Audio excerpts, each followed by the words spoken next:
Assalamualaikum warahmatullahi wabarakatuh. Salam sejahtera untuk kita semua.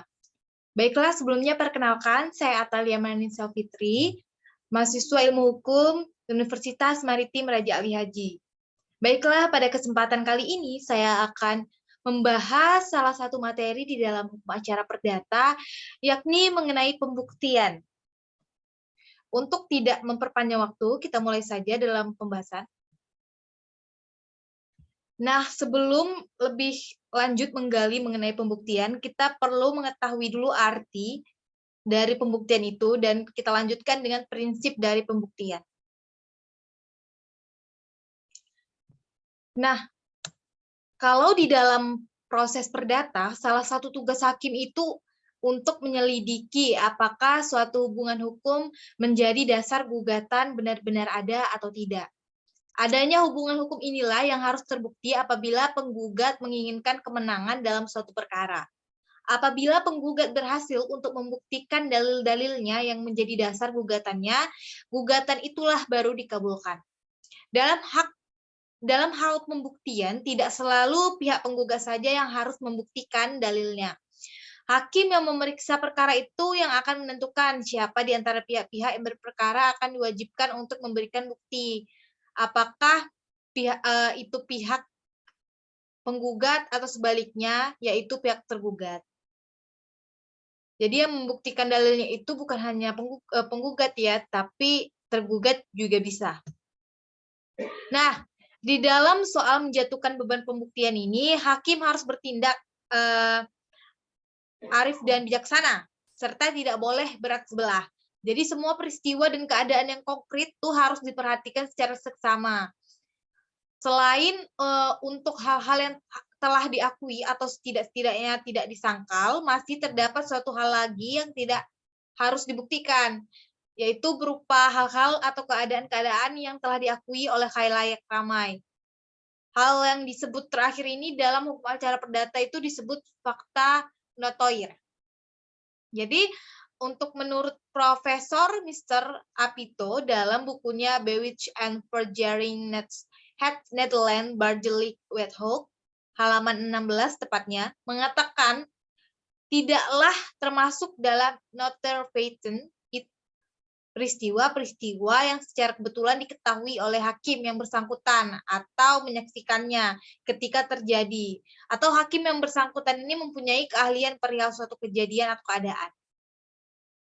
Nah, ditilik dari apa yang telah saya jelaskan itu, ternyata bahwa kalau soal membuktikan suatu peristiwa ini mengenai adanya suatu hubungan hukum adalah suatu cara untuk meyakinkan kepada hakim akan kebenaran dalil-dalil yang menjadi dasar gugat, atau dalil-dalil yang dipergunakan untuk menyangkal tentang kebenaran dalil-dalil yang telah dikemukakan oleh pihak lawan. Jadi intinya itu menguatkan dalil-dalil yang telah kita gugat. Dalam pasal 162 HIR berbunyi bahwa tentang bukti dan tentang penerima atau menolak alat bukti dalam perkara perdata, hendaklah pengadilan memperhatikan peraturan pokok yang berikut. Ketentuan dari pasal tersebut di atas merupakan perintah kepada hakim untuk dalam hal hukum pembuktian harus berpokok pangkal kepada peraturan-peraturan yang terdapat di dalam HIR atau buku hukum acara perdata, yaitu pasal 163 dan seterusnya. Pasal yang terpenting dalam peraturan pokok yang mengatur tentang bukti itu ada pada pasal 163 HIR. Dalam pasal 163 HIR terdapat azas siapa yang mendalilkannya, siapa yang mendalilkan sesuatu dia harus membuktikannya. Secara sepintas selalu asas tersebut kelihatannya itu kan sangat mudah.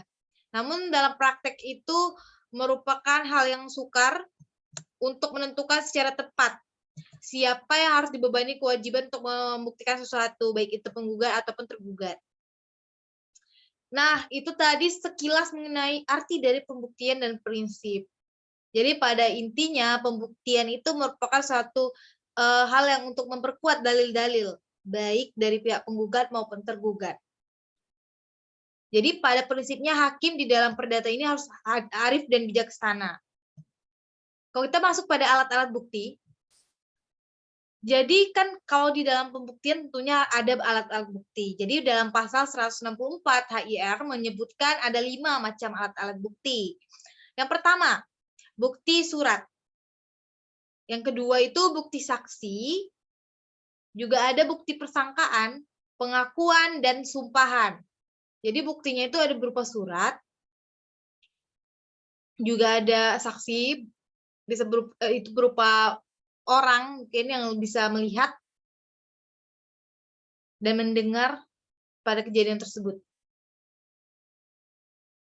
Nah, dalam praktek ini masih terdapat suatu macam alat bukti lagi yang sering dipergunakan, yaitu pengetahuan hakim. Jadi, pengetahuan hakim itu hal atau keadaan yang diketahui sendiri oleh hakim di dalam sidang. Misalnya, hakim melihat sendiri pada waktu melakukan pemeriksaan setempat bahwa benar ada barang-barang penggugat yang dirusak oleh tergugat dan sampai seberapa jauhnya kerusakan itu. Nah, itu termasuk di dalam alat bukti. Jadi pengetahuan hakim itu. Nah, ini saya jelaskan sedikit mengenai tadi itu. Pertama, bukti surat. Jadi kalau bukti surat ini pengertian dan kedudukan surat biasa, akta otentik, dan akta di bawah tangan. Kita harus tahu dulu. Jadi bukti suratnya ada bentuk surat biasa, ada akta otentik, dan akta di bawah tangan. Jadi menurut pasal 137 HIR berbunyi, kedua belah pihak boleh timbal balik menuntut melihat surat keterangan lawannya yang untuk maksud itu diserahkan kepada hakim. Pasal tersebut itu memungkinkan kepada kedua belah pihak untuk minta dari pihak lawan agar diserahkan kepada hakim surat-surat yang berhubungan dengan perkara yang sedang dengan diperiksa agar dapat meyakinkan isi surat-surat tersebut, serta memeriksa apakah ada alasan untuk menyangkal keabsahan surat-surat tersebut. Jadi, surat tersebut juga harus diperiksa nih, sah atau tidaknya, seperti itu. Jika ada sangkal yang beralasan bahwa surat tersebut adalah palsu atau dipalsukan oleh orang yang masih hidup, maka surat tersebut dikirimkan kepada jaksa untuk dilaksanakan penuntutan sebagaimana mestinya. Apabila terjadi hal itu, pemeriksaan perkara perdata untuk sementara ditangguhkan sampai perkara pidananya diputus. Karena di sini muncul lagi masalah baru mengenai pemalsuan surat. Lalu dalam proses perdata, bukti tulisan merupakan bukti yang penting dan utama. Dalam praktek dikenal macam-macam surat yang dalam hukum acara perdata ini dibagi 3. Jadi ada surat biasa, akta otentik, dan akta di bawah tangan. Untuk itu nanti saya jelaskan. Nah, ini dia.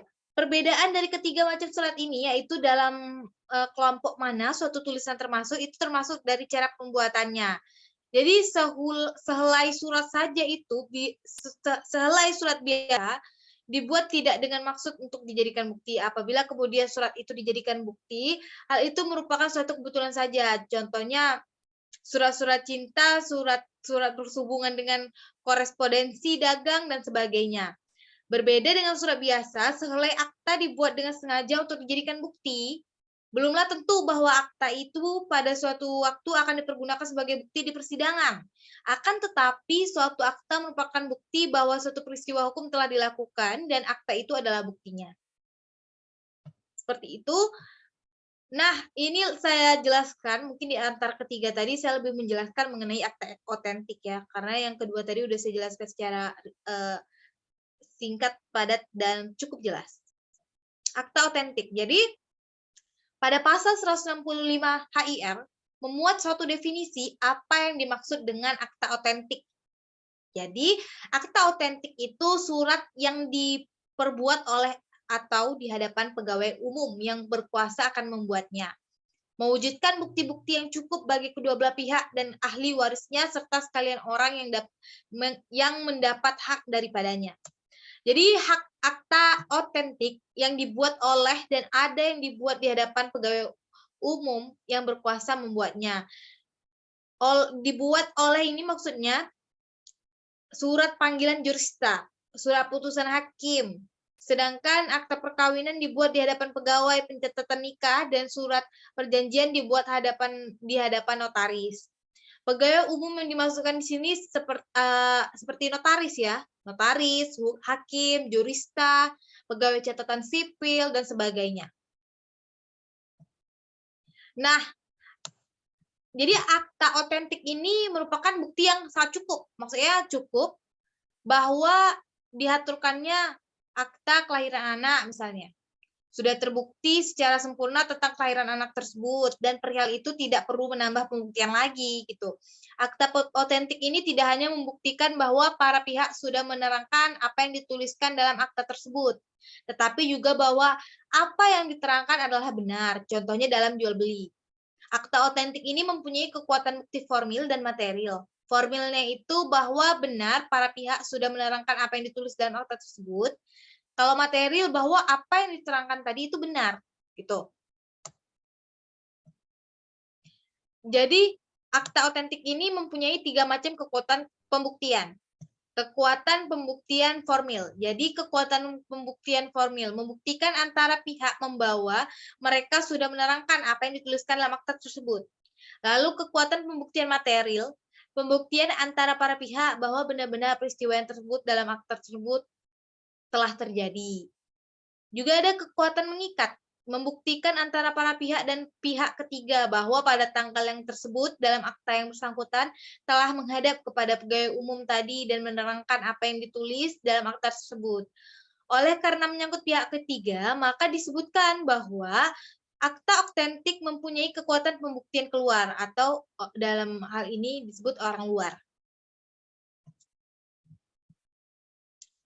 Nah, dalam akta otentik ini tanda tangan tidak merupakan persoalan, akan tetapi dalam akta di bawah tangan pemeriksaan tentang benar tidaknya akta yang bersangkutan telah ditandatangani oleh yang bersangkutan merupakan acara pertama. Apabila tanda tangan yang terdapat dalam akta di bawah tangan disangkal oleh pihak yang menandatangani akta tersebut sebagai pihak, maka mengajukan akta di bawah tangan itu harus berusaha membuktikan kebenaran dari tanda tangan tersebut dengan perkataan lain, apabila tanda tangan disangkal, maka hakim harus memeriksa kebenaran tanda tangan tersebut. Jadi yang perlu ada tanda tangan itu kan di dalam itu tadi akta di bawah tangan. Dan juga harus tetap diperiksa apakah tanda tangan itu asli atau palsu. Nah, ini untuk akta di bawah tangan ya. Lebih jelasnya bahwa akta di bawah tangan ini dapat dibubuhi pernyataan oleh seorang notaris atau pegawai lain yang ditunjuk oleh undang-undang dan dibukukan menurut aturan yang diadakan oleh undang-undang.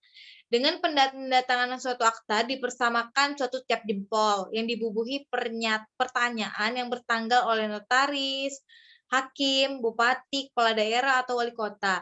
Dari mana ternyata bahwa pejabat tersebut kenal kepada pembubuh cap jempol tersebut atau bahwa orang tersebut telah diperkenalkan kepadanya, bahwa isinya akta tersebut telah menjelaskan kepada orang tersebut dan bahwa setelah itu cap jempol dibubuhkan di hadapan pejabat tadi. Akta tersebut kemudian harus dibukukan dalam buku khusus yang disediakan guna untuk keperluan itu.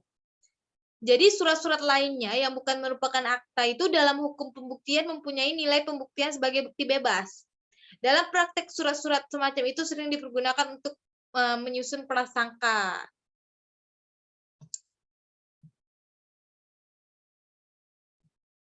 Baiklah, itu saja saya rasa penjelasan saya mengenai pembuktian di dalam hukum acara perdata. Semoga yang sedikit tadi dapat bermanfaat. Terlebih terkurang, saya mohon maaf. Bila taufiq wal hidayah. Wassalamualaikum warahmatullahi wabarakatuh.